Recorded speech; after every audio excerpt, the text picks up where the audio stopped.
शुक्रवार को Saint Peters international economy forum SPIEF में रूस के राष्ट्रपति व्लादिमीर पुतिन का बयान केवल एक राजनीतिक अभिव्यक्ति नहीं बल्कि एक ऐसी चेतावनी बन गया है जिसे अंतर्राष्ट्रीय बिरादरी अनदेखा नहीं कर सकती। पुतिन ने सीधे शब्दों में कहा, रूसी और यूक्रेन वासी एक ही लोग हैं। सैद्धांतिक रूप से देखा जाए तो पूरा यूक्रेन हमारा है। इस बयान ने महज राजनीतिक हलकों में नहीं बल्कि वैश्विक सुरक्षा समीकरणों में भी हलचल मचा दी है।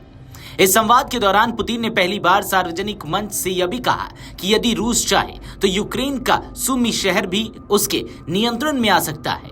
यह बयान न केवल रूसी विस्तारवाद की सोच को उजागर करता है बल्कि एक बार फिर यह सवाल खड़ा करता है कि क्या युद्ध विराम की कोई गुंजाइश बची भी है या नहीं। पुतिन ने कहा, हम यूक्रेन से बिना शर्त आत्मसमर्पण की मांग कर रहे हैं, लेकिन यह एक पुराना नियम है। जहां रूसी सैनिकों के पैर पड़ते हैं वह जमीन हमारी हो जाती है।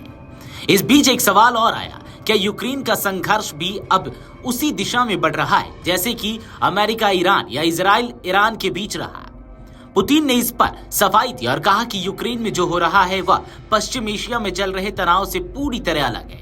उन्होंने कहा कि दोनों देशों ईरान और इजराइल के बीच भी समाधान संभव है, बशर्ते दोनों पक्ष बातचीत को तैयार हों। रूस की तरफ से पुतिन ने कहा कि वे एक ऐसा हल निकालने की कोशिश में है जो दोनों को मंजूर हो।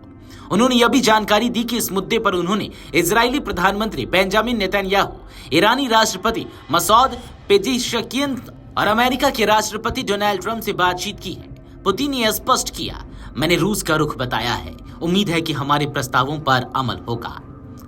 जहां एक और दुनिया ईरान की परमाणु आकांक्षाओं को लेकर चिंतित है, वहीं पुतिन ने एक अलग ही सुर छेड़ा है। उन्होंने साफ कहा, ईरान को भी उतना ही अधिकार है परमाणु ऊर्जा का जितना किसी और संप्रभु देश को। यह बयान अमेरिका और इजराइल की चिंताओं के उलट है, जहां ईरान के परमाणु कार्यक्रम को संभावित खतरे के रूप में देखा जाता है। इस मंच पर पुतिन ने अपने देश के सैन्य नीतियों पर भी खुलकर बात की। उन्होंने बताया कि रूस अब मित्र देशों के साथ मिलकर सैन्य तकनीकी सहयोग को नई ऊंचाई पर ले जाएगा।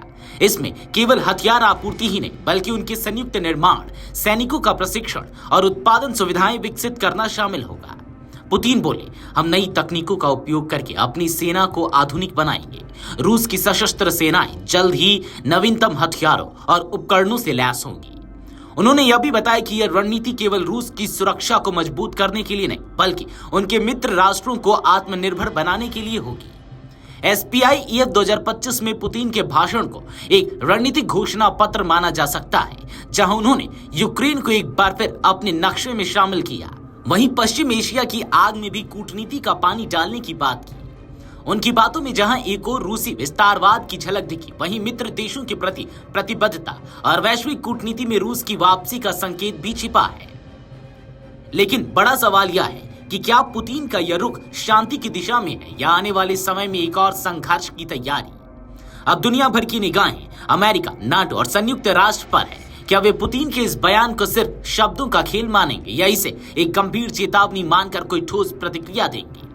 रूस का दावा, सुमी पर नजर और हथियारों का झांसा उत्पादन, ये सब संकेत दे रहे हैं कि भविष्य में एक नया भू राजनीतिक संतुलन बन सकता है। फिलहाल पुतिन की एक पंक्ति सबसे ज्यादा गूंज रही है, जहां रूसी सैनिकों के पैर पड़ते हैं वो जमीन हमारी हो जाती है। Video desk amarujala.com। अगर आप ये वीडियो YouTube पर देख रहे हैं तो हमारे चैनल को सब्सक्राइब कर बेल आइकन दबाएं और Facebook पर देख रहे हैं तो हमारे पेज को लाइक करें।